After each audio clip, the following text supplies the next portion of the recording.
So when you want to start using Mathletics, obviously the easy part is signing in. So I'll quickly do that now as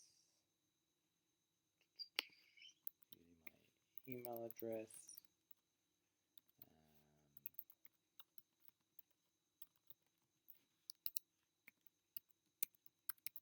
Okay, now that I'm into Mathletics, there's quite a few different features that you can use to make the most out of Mathletics. Let's firstly look at assigning tasks. If you go over to assign and review, you can see here that you can assign different tasks to students based on what you're teaching that week. So you could go across to what you're teaching if you're teaching multiples and factors, and you can have a look through different sorts of ones and either assign it to the whole group of kids or to individually assign it to different ones of them, and then press down here assign, or if you accidentally do one you can unassign it or you can modify it. You can set multiple tasks like this if you're doing all of them, but if you weren't doing all of them through that time, then you wouldn't be selecting all of them. Now if I realized that there were some students in my class who I didn't think could do that, you can go up here and click on something easier, and it will make that task a little bit easier for them over here, so you can see that the task has been differentiated so that not all your students are doing the same thing. You can press to restrict your students to those activities, so you can say, yep, I only want them to do what I'm going to assign them, or you can say no, and if you say no, then your students can go through and complete all the activities whenever they want. The only problem with that would be is when you do actually assign it to them, they might have already done it. Over here we have what you've assigned to them, and when you've assigned when you've assigned that to them, it's still taking a while. Hopefully you'll be able to see activities, and then be able to see, yep, you can see what you've assigned to them and when it's due. So when I did assign them activities, sorry, it's still taking a while. Let's try this one. Let's say if I did assign this to Amelia and I press assign, when I do assign her an activity, if I don't change the due date, then it says it's due in 10 minutes, so I wouldn't be giving her enough time.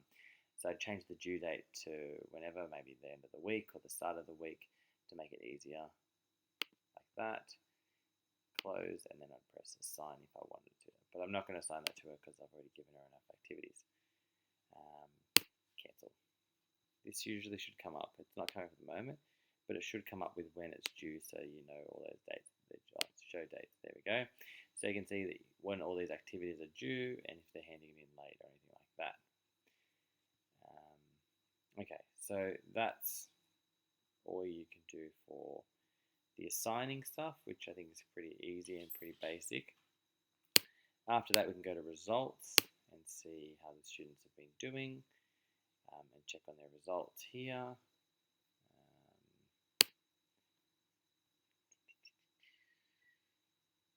No completed results at the moment. Okay, there's a few students that have completed this here.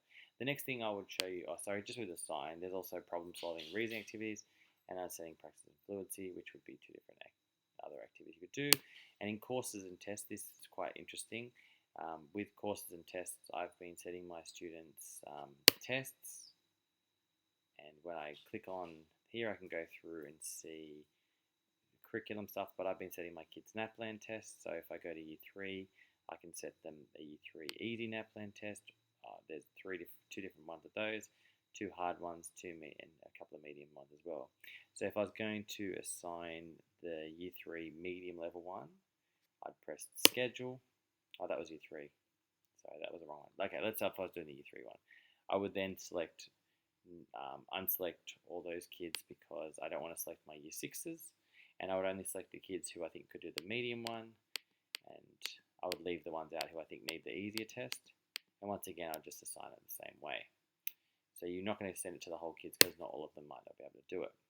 You could send them the harder one, and there's quite a few things, specifically like NAPLAN hard ones on fractions and decimals, specifically on specific strands that you might want to teach, or you might want to, set an activity on those. Okay, so go back.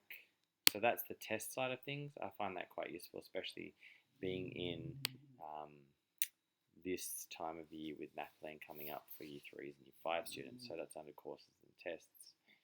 In classes, you can change your students around if they forget passwords or things like that. Sorry about that. Renaming students, managing students, changing the course.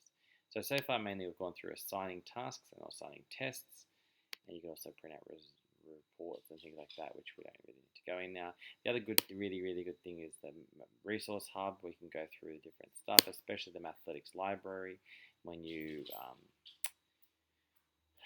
say if you wanted to head a 5-6 class, you click on both the 5s and 6s, go down to specifically which one you're doing. So this week we're doing multiplication. So you click on the student one, and you can download the whole ebook if you would like to, or specifically which part of mathematics you're doing, multiplication you're doing that week. So if you're focusing on written, you would then download the Year 5, so F is Year 5, Year 5 written methods, and it would download for you here, and you could go through and print out whichever one you want. And it also, sorry, go back. You could also go to the teacher one, and in the teacher one, you can print out answers or the assessment sheet, assessment booklet, which I found quite useful as well for that.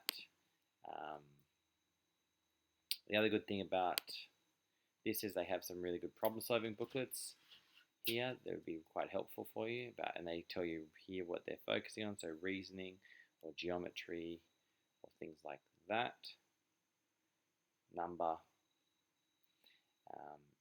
So that's pretty much Mathletics. So it's really good for the ebooks, I find, and for obviously assigning things and tests if you're doing something to do with that. The other thing you could go through is you could use it as a way for you to teach. So there's a few different ways to do this. Now I haven't found a way to do it with the new Mathletics, so bear with me.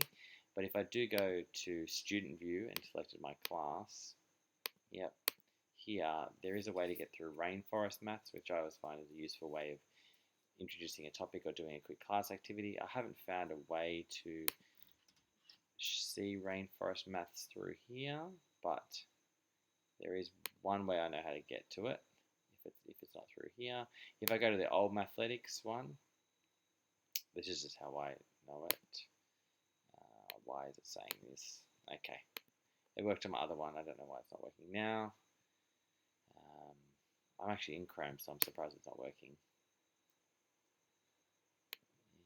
Okay. Alright, well anyway, if you go through old Mathletics, you'll be able to find Rainforest Maths, which I found quite useful. Switch to old Mathletics. No, it's not working today. Okay. Well, if you do go through there and you go through the old Mathletics, you'll find Rainforest Maths, which is quite good. So, with the classes, if you want to sign in, download the names again, things like that. I'm pretty sure that's most of what you would be doing it for. The one thing I wanted to show it for is to show you the courses. You can set them specific courses or tests or things like that that are aligned to the curriculum. I found it quite useful for my students, and the resource hub, which is always great to have. Yeah, so I hope that's been helpful. Thanks.